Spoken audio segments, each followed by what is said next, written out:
has been defeated. Oh, death, where is your sting? The love of our Messiah has won our victory. The power of your love, we sing, Lord, we receive.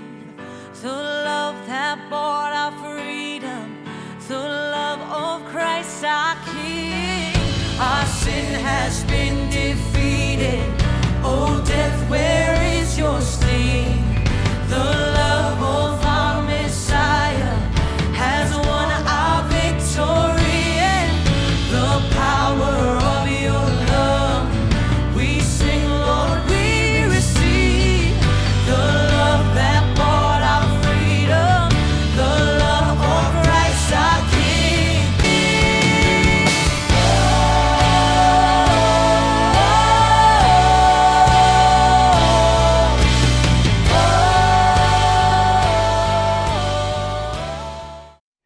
Selamat datang jemaat Every Nation yang dikasihi Tuhan, dimanapun Anda berada.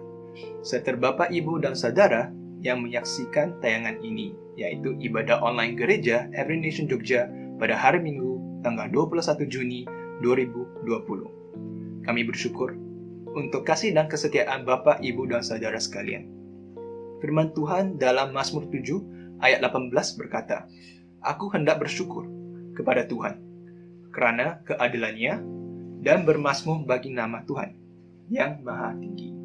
Pada hari Minggu ini, Bapak, Ibu, Saudara sekalian, mari kita bersukacita dan bermazmur bagi nama Tuhan atas kasih setianya melalui puji syukur kita. Mari kita berdoa. Bapak Tuhan, terima kasih untuk sudah memberi perlindungan kepada kita. Terima kasih selama 2 bulan yang lalu kami dijaga, diberikan kesehatan yang baik, serta diberikan waktu yang baik sama keluarga. Tuhan, sebelum kita memulai ibadah online hari ini, kami memohon Tuhan, memohon Bapa untuk membukakan hati kita, membukakan pikiran kita untuk menerima yang apa yang bakal di-sharing sama Pastor Jimmy. Dalam nama Tuhan Yesus, amin. Come on, church, let's start the day with sing the song. We remember what we are here for His purpose. Every star, you know my name. One breath, all life begins. From the beginning until the end, you're my one foundation. Shape me inside and out. You made me to be all about you. What can I do without you? So tell me who I am. Remind me of your plans. Lord, you know me more. You know it all. So tell me who I am. Remind me of your plans. I wanna know you more. Know you more.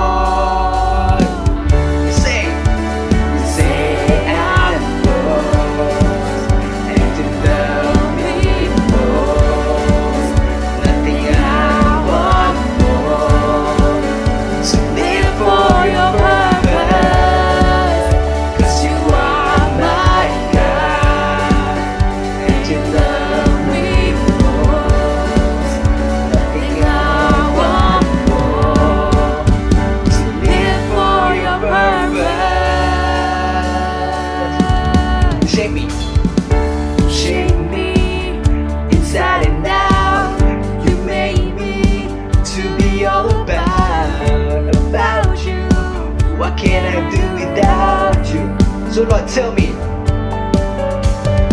So tell me who I am. Remind me of your plans. Lord, you know me more. You know it all. So tell me who I am. Remind me of your plans. I wanna know you more. Know you more. Say I'm yours, and you love me more.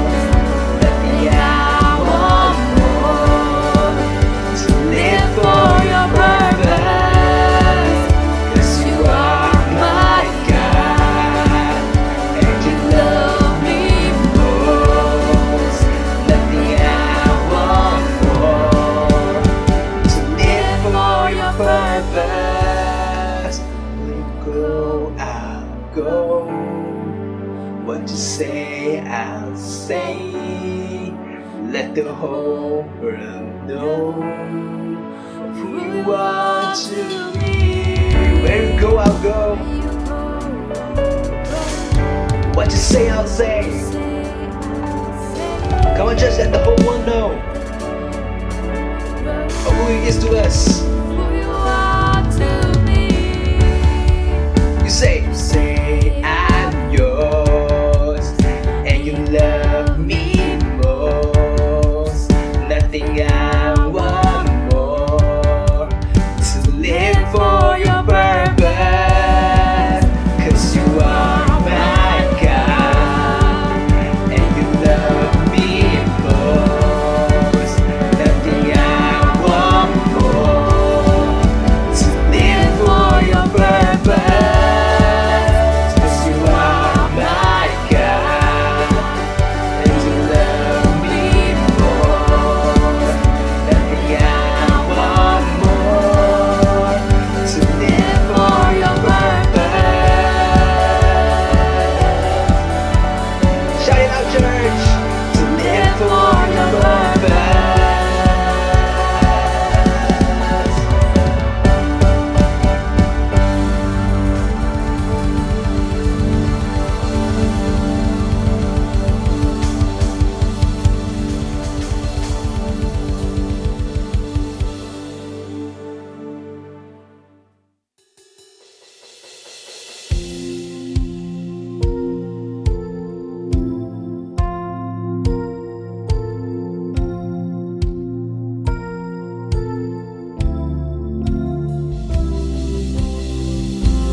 Selamat pagi seluruh jemaat Every Nation Jogja yang dikasihi Tuhan dimanapun berada.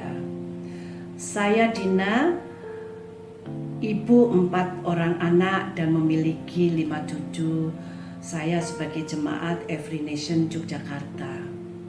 Hari ini saya ingin membagikan kesaksian saya tentang bagaimana menemukan kasih mula-mula. Betapa Tuhan kita adalah Tuhan yang tidak pernah meninggalkan kita. Pastinya ada seseorang yang memberitakan kabar baik itu. Kabar baik yang disampaikan kepada saya yaitu melalui Bro Ludi. Kemudian saya dibawa dan dikenalkan dengan Mbak Lilia Libertina, istri dari Mas Petra Edi. Dan akhirnya dipertemukan dengan Pastor Jimmy Kaloseram.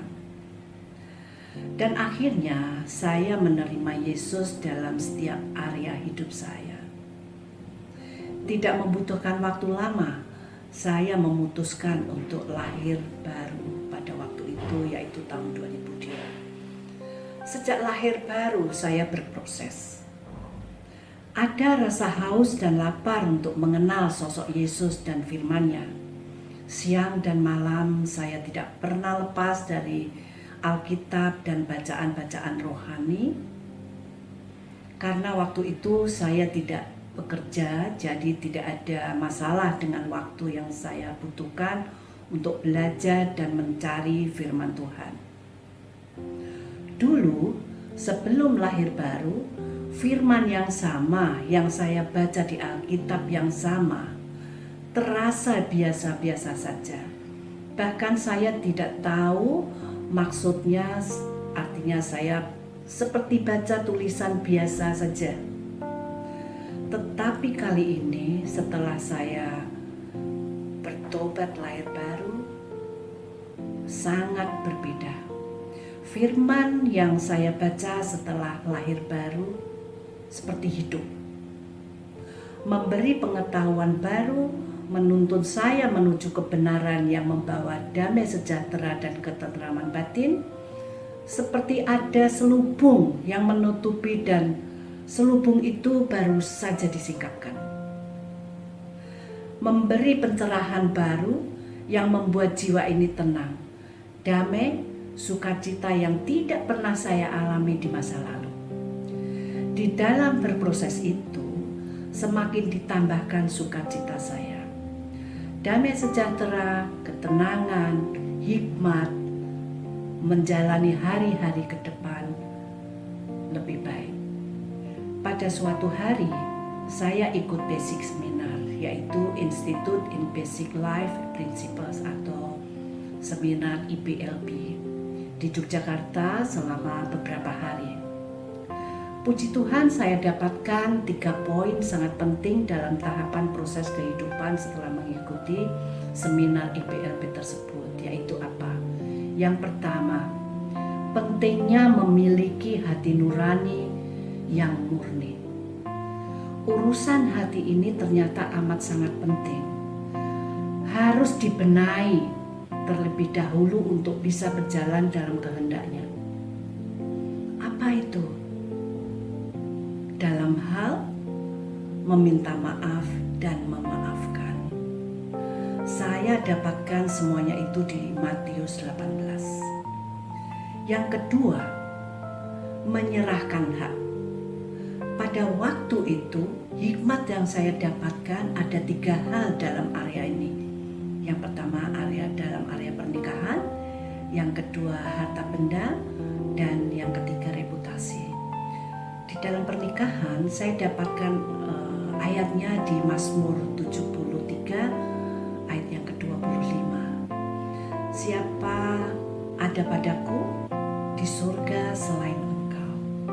Selain Engkau tidak ada yang kuingini di bumi ini.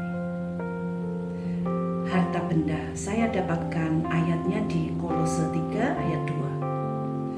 Pikirkanlah perkara yang di atas, bukan yang di bumi. Yang ketiga, reputasi. Saya dapatkan ayatnya di Mazmur 23 ayat 3. Ia menyegarkan jiwaku, ia menuntun aku di jalan yang benar oleh karena namanya.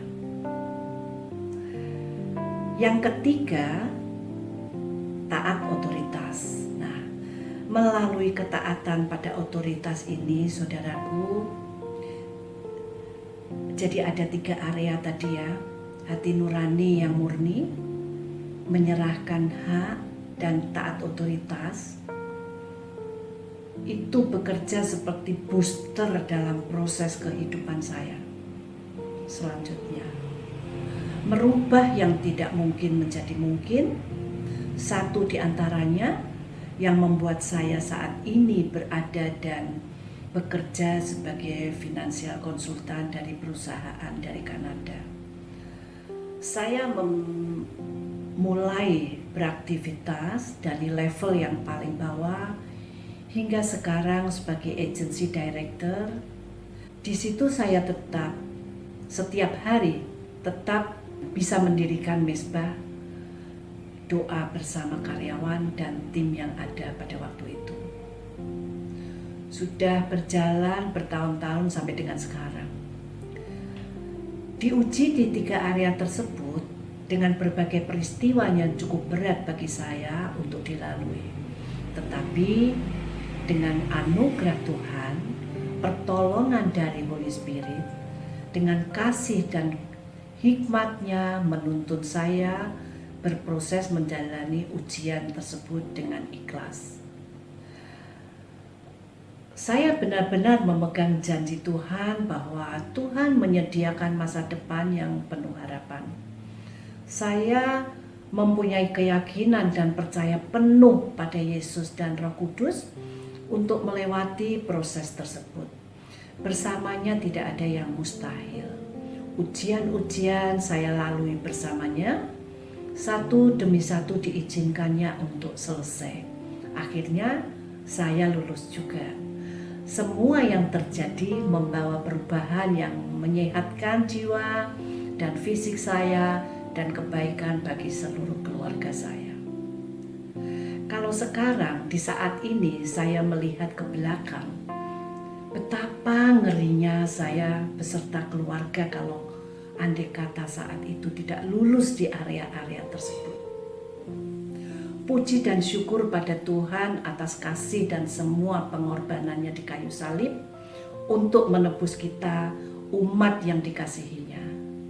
Demikian kesaksian saya, semoga kesaksian ini memberkati dan berguna. Tuhan Yesus Kristus memberkati kita semua. Amin.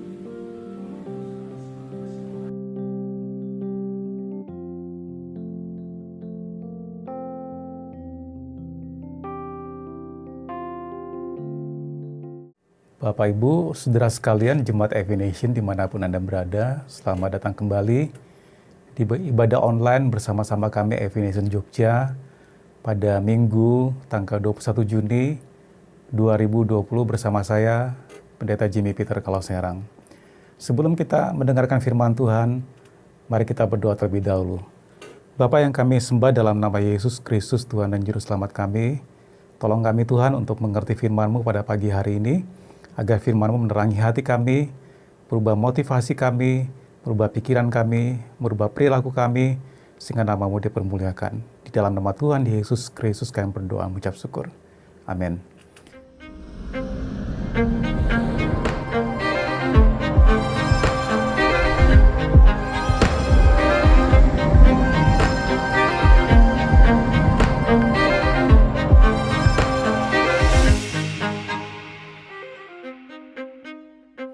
Bapak Ibu, saudara sekalian, tadi kita sudah menyaksikan kesaksian dari Ibu Dina Israwati.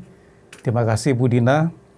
Ibu Dina usia pertobatannya sama dengan usia anak saya, Abe yang bermain drum. Hari ini dia berulang tahun yang ke-18 tahun. Dan Bu Dina sudah ada dalam jemaat ini 18 tahun lebih. Dan saya mengucap syukur untuk kasih setia kebaikan Tuhan, kemurahan Tuhan dalam kehidupan beliau. Dan beliau salah satu orang yang setia yang pernah saya kenal setia pada Tuhan dan setia pada gerejanya.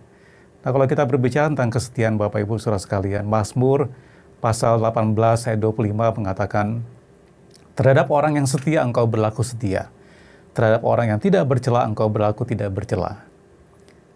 Terhadap orang yang suci engkau berlaku suci, tetapi terhadap orang yang bengkok engkau berlaku berbelat-belit. Tuhan itu membalas segala sesuatu yang kita lakukan sesuai dengan perbuatan kita. Apa yang kita tabur, pasti kita akan tuai. Nah, kita sudah melihat bagaimana Tuhan bekerja dalam kehidupan Ibu Dina, dan saya percaya juga Bapak Ibu Saudara sekalian terinspirasi, dan semoga kesaksian beliau menjadi dorongan semangat untuk kita semua, agar kita terus setia mengikuti Tuhan, dan beribadah hanya kepada Yesus Kristus Tuhan Juru Selamat kita. Kita akan melanjutkan seri khotbah The Gospel Explained atau Injil yang dijelaskan. Kita sudah sampai kepada minggu ketiga dengan topik unrepentant atau tidak bertobat atau tidak pernah bertobat. Ini adalah minggu ketiga. Minggu pertama Bapak Ibu bisa menyaksikan pada tayangan sebelumnya dari seri khotbah The Gospel Explained atau Injil yang dijelaskan. Minggu pertama kita sudah belajar unashamed. Rasul Paulus berkata dia percaya pada Injil karena Injil adalah kekuatan Allah yang menyelamatkan setiap orang yang percaya. Kita belajar pada minggu pertama bahwa Injil adalah kabar baik dan Injil memiliki kuasa untuk menyelamatkan setiap orang yang percaya dan Injil membenarkan kita. Lalu minggu kedua kita belajar dari topik khotbahnya unrighteousness atau ketidakbenaran. Kita belajar minggu lalu, Bapak Ibu bisa menyaksikan tayangan minggu lalu, bahwa kita semua tidak benar dan kita layak dimurkai Allah, tetapi Tuhan memperlihatkan kebaikannya dengan mengirimkan Yesus Kristus Tuhan sebagai Juru Selamat, dan waktu kita bertobat, kita percaya kepada Dia, maka kita akan diselamatkan. Dan minggu ketiga ini kita masuk ke topik khotbah unrepentant atau tidak pernah bertobat atau tidak bertobat, masih diambil dari kitab Roma, dan seri ini berlangsung selama 23 minggu, dan mungkin di tengah-tengah kita akan break series sesuai dengan keperluan kita atau kebutuhan kita. Tapi mari kita lihat, kita lanjutkan topik minggu ketiga ini, diambil dari kitab Roma, dan The Gospel Explained adalah satu seri khotbah yang seluruhnya diambil dari kitab Roma.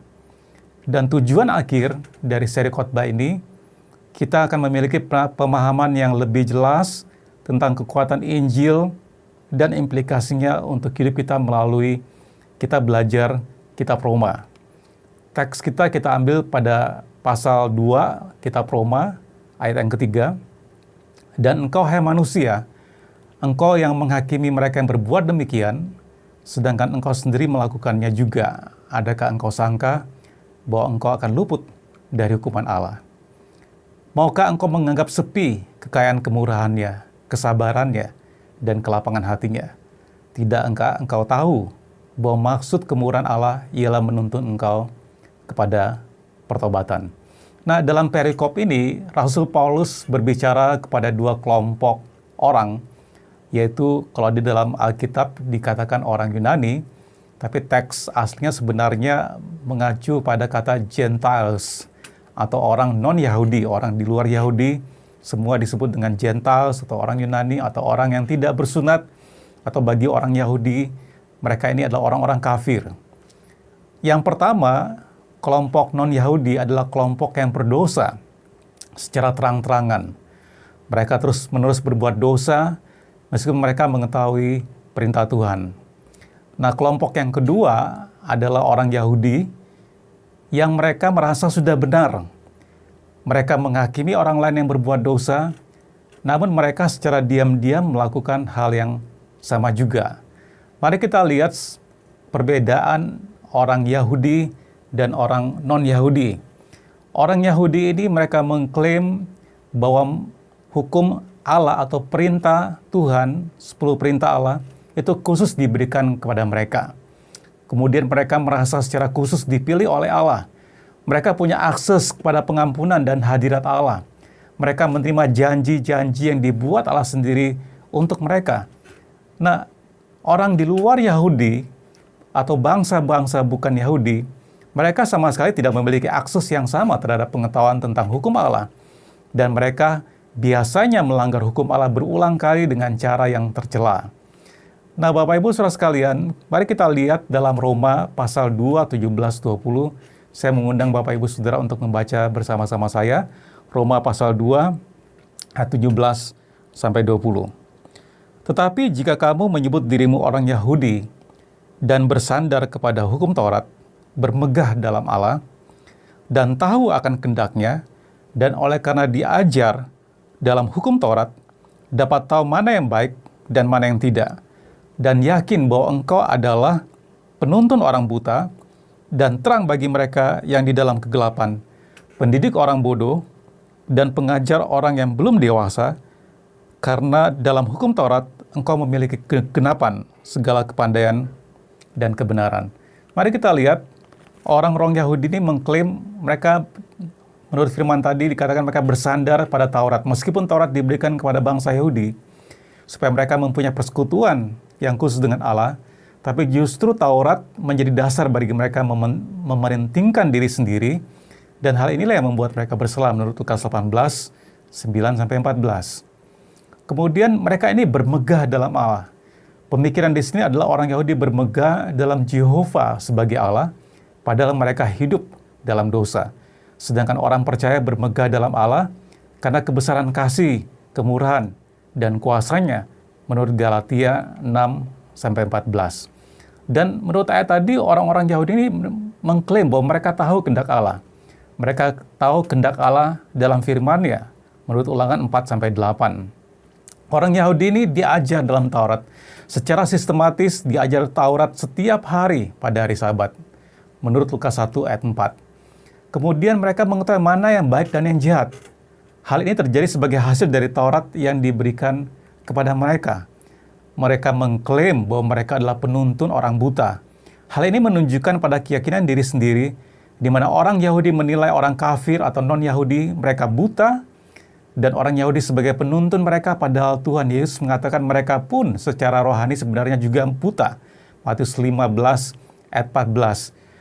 Mereka mengklaim bahwa mereka memiliki terang bagi mereka yang dalam kegelapan. Orang Yahudi berkata bahwa mereka berada dalam terang, sementara orang kafir atau orang non-Yahudi dalam kegelapan. Mereka mengklaim bahwa diri mereka pendidik orang bodoh.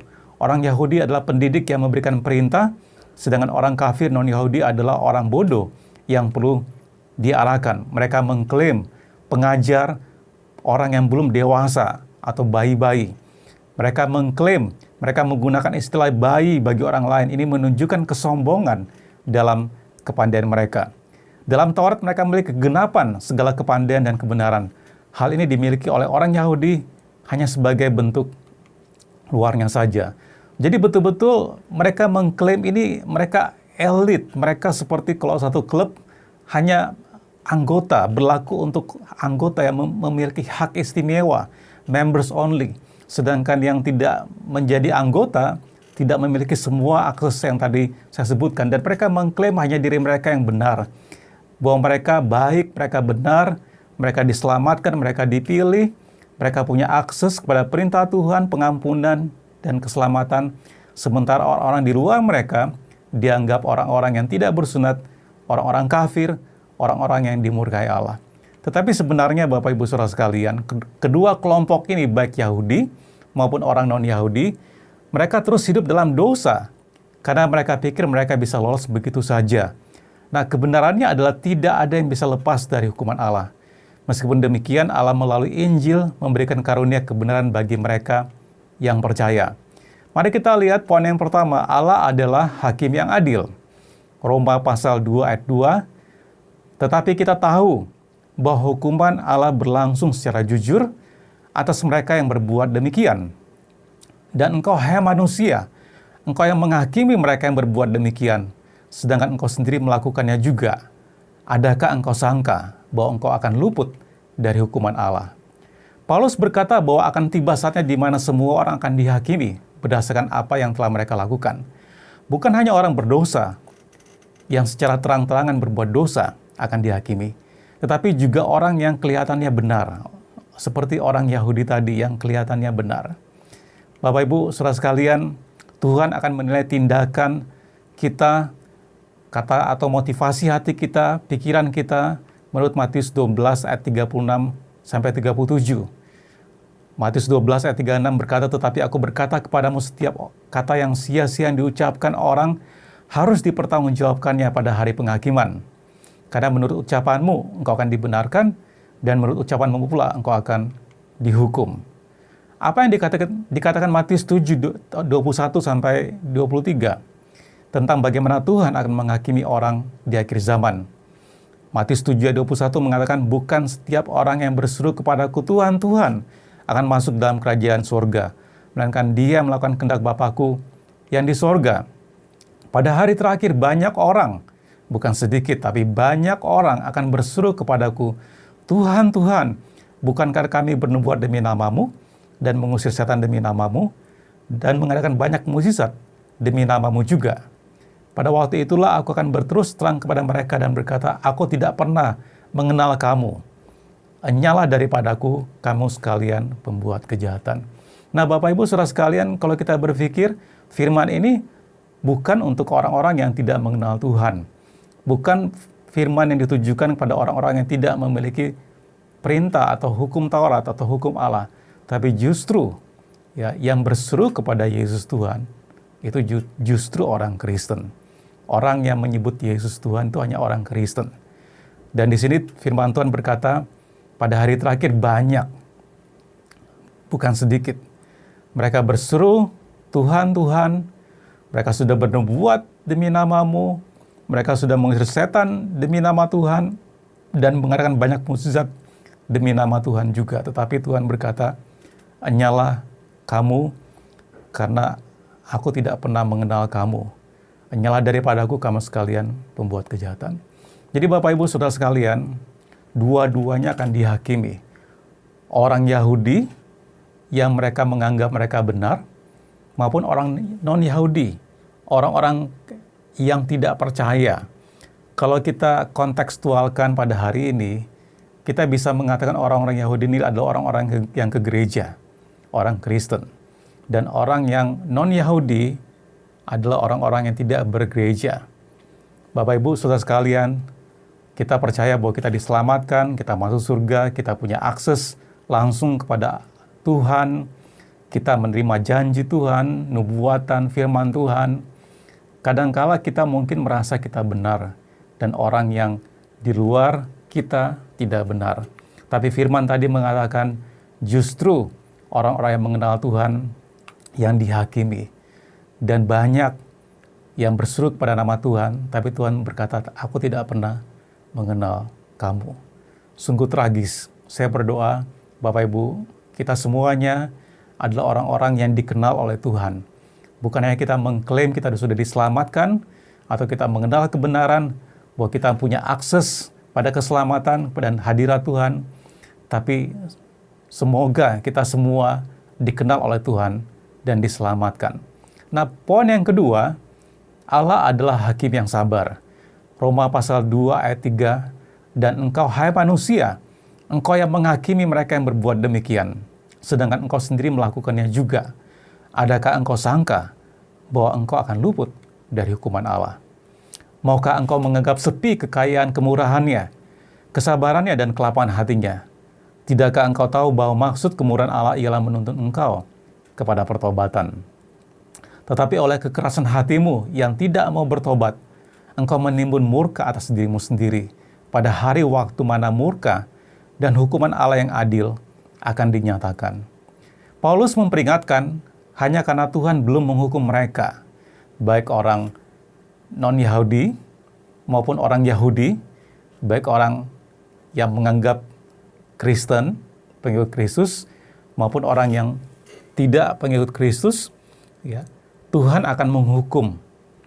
Paulus memperingatkan hanya karena Tuhan belum menghukum mereka, itu tidak berarti mereka lolos dari penghakiman Tuhan. Juga tidak berarti apa yang mereka lakukan dapat diterima. Paulus berkata bahwa Tuhan itu sabar dan baik, terlepas dari dosa mereka.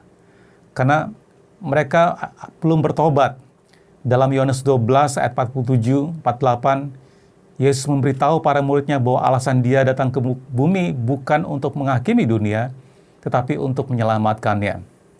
Yohanes 12 ayat 47, dan jikalau seorang mendengar perkataanku tetapi tidak melakukannya, aku tidak menjadi hakimnya, sebab aku datang bukan untuk menghakimi dunia, melainkan untuk menyelamatkannya. Barang siapa menolak aku dan tidak menerima perkataanku, ia sudah ada hakimnya, yaitu firman yang telah kukatakan. Itulah yang akan menjadi hakimnya pada akhir zaman. Justru, Bapak Ibu Saudara sekalian yang dikasihi Tuhan, justru firman yang kita ketahui yang akan menghakimi kita pada akhir zaman. Namun, dia memperingatkan bahwa pasti akan tiba hari penghakiman. Kalau saya ilustrasikan seperti gelas, tadi firman Tuhan berkata, Tuhan itu panjang sabar, penuh dengan belas kasih setia. Bukan berarti kesabaran dan belas kasih setia Tuhan, dia membiarkan dosa manusia. Tuhan membiarkan seperti air yang diisi gelas sampai penuh dan luber. Ya, ketika dia penuh berarti penghakiman itu akan datang. Penghakiman itu tiba, hari penghakiman tiba pada saat itu dan semua orang akan dihakimi. Ibrani pasal 9 ayat 27 mengatakan, dan sama seperti manusia ditetapkan untuk mati hanya satu kali saja, dan sesudah itu dihakimi.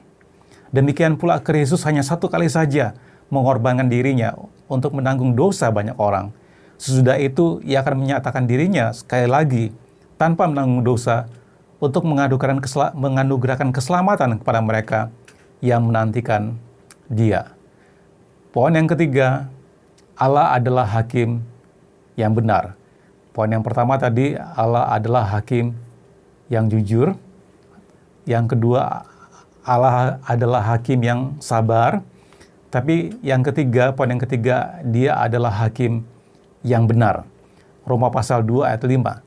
Tetapi oleh kekerasan hatimu yang tidak mau bertobat, engkau menimbun murka atas dirimu sendiri. Pada hari waktu mana murka dan hukuman Allah yang adil akan dinyatakan. Ia akan membalas setiap orang menurut perbuatannya. Paulus mengatakan bahwa pada akhir zaman, penghakiman Allah yang benar akan dinyatakan. Dia akan menghakimi mereka yang telah menerima hukum Allah dan juga mereka yang tidak memiliki dan mengerti hukum Allah. Dia akan menghargai atau menghukum orang sesuai dengan perbuatan mereka. Tetapi karena kita semua gagal memenuhi standar Tuhan, kita tidak layak menerima upah kekalnya. Meskipun Tuhan itu seorang hakim, tapi dia juga berbelas kasihan kepada kita dan tahu bahwa kita harus diselamatkan. Inilah sebabnya Allah mengutus Yesus Kristus sehingga mereka yang menaruh iman di dalam Dia, di dalam Tuhan Yesus Kristus diperhitungkan sebagai orang benar menurut 2 Korintus 5 ayat 21. Dia yang tidak mengenal dosa telah dibuatnya menjadi dosa karena kita, supaya dalam Dia kita dibenarkan oleh Allah. Akhirnya Bapak Ibu Saudara sekalian, anugerah mengatasi dosa. Ini yang menjadi kabar baiknya. Sebab Rasul Paulus berkata, aku mempunyai keyakinan yang kokoh dalam Injil. Karena Injil adalah kekuatan Allah yang menyelamatkan setiap orang yang percaya. Pertama-tama orang Yahudi, tetapi juga orang Yunani. Roma 10 ayat 9, karena sebab jika kamu mengaku dengan mulutmu bahwa Yesus adalah Tuhan, dan percaya dalam hatimu bahwa Allah telah membangkitkan Dia dari antara orang mati, maka kamu akan diselamatkan.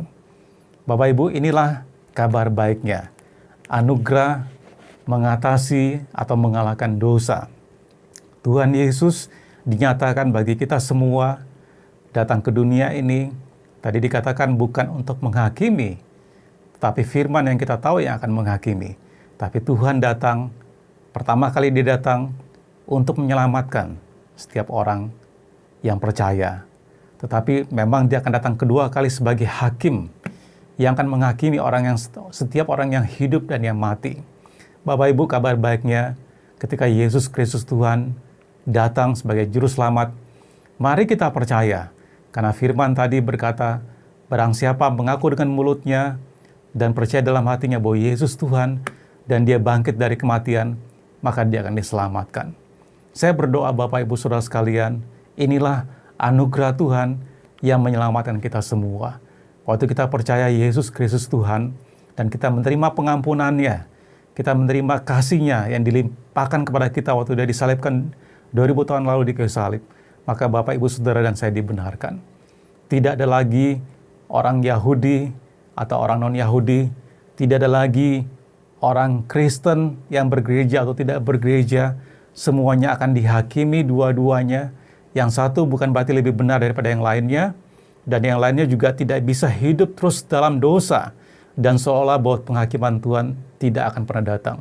Tuhan akan tetap datang sebagai hakim yang akan menghakimi orang yang hidup dan yang mati. Dan saya berdoa, kita semua punya kecenderungan hati untuk memilih Yesus Kristus sebagai Tuhan dan Juru Selamat pribadi kita, dan kita akan diselamatkan. Pada hari yang khusus ini, Bapak Ibu Saudara sekalian, hari ini kebetulan adalah hari Father's Day atau hari perayaan Bapa, hari ayah sedunia. Saya berdoa untuk para bapa, para ayah, dan setiap calon ayah, calon bapa, bahwa ada anugerah Tuhan yang dilimpahkan kepada saudara. Ada anugerah Tuhan, kasih karunia Tuhan, kemampuan, kekuatan, hikmat, dan kuasa yang Tuhan berikan kepada bapa dan calon bapa, bahwa saudara akan memimpin keluarga saudara untuk mengenal Tuhan. Saya berdoa bagi bapak-bapak, bagi ayah-ayah, dan calon bapak dan calon ayah, saudara akan mengenal Tuhan, saudara akan membangun keluarga yang mengasihi Tuhan, dan membawa seluruh keluarga saudara datang kepada Bapa, menyembah Yesus Kristus sebagai Tuhan dan Juru Selamat. Mari kita berdoa. Tuhan Yesus, terima kasih untuk anugerah-Mu yang mengatasi dosa, sehingga kami tidak perlu dihukum Tuhan. Memang Engkau Allah yang adil. Memang Engkau Allah yang jujur, yang apa adanya, yang menghakimi orang tidak memandang bulu. Yang menghakimi orang baik yang mengerti hukum-Mu maupun yang tidak mengerti hukum-Mu. Tapi di satu sisi Engkau adalah hakim yang berbelas kasihan, panjang sabar, penuh dengan kasih setia dan kemurahan, dengan maksud agar kami bertobat. Tuhan, hamba berdoa pada hari ini, biar kami bertobat Tuhan. Kami kembali kepada jalan kami yang benar, dan kami menerima Engkau sebagai Tuhan dan Juru Selamat kami. Seperti Bapa mengasihi anak, demikianlah setiap kami dikasihi oleh Engkau Tuhan. Engkau datang agar kami diperdamaikan dengan Allah Bapa di surga. Engkau datang pertama kali bukan untuk menghakimi kami, tapi untuk menyelamatkan kami. Dan Engkau ada untuk kami.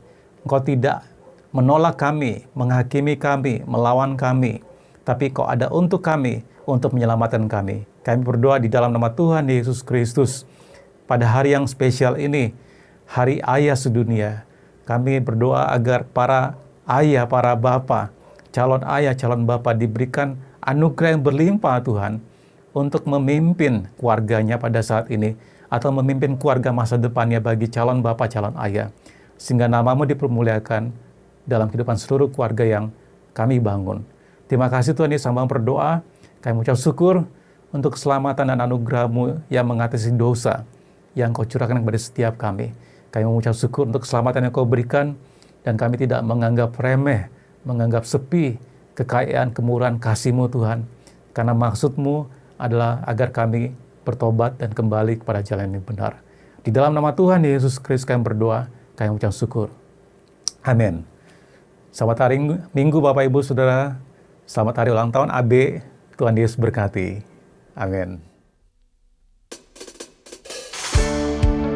Come on church, let's sing this song one more time to end the service today. Every star,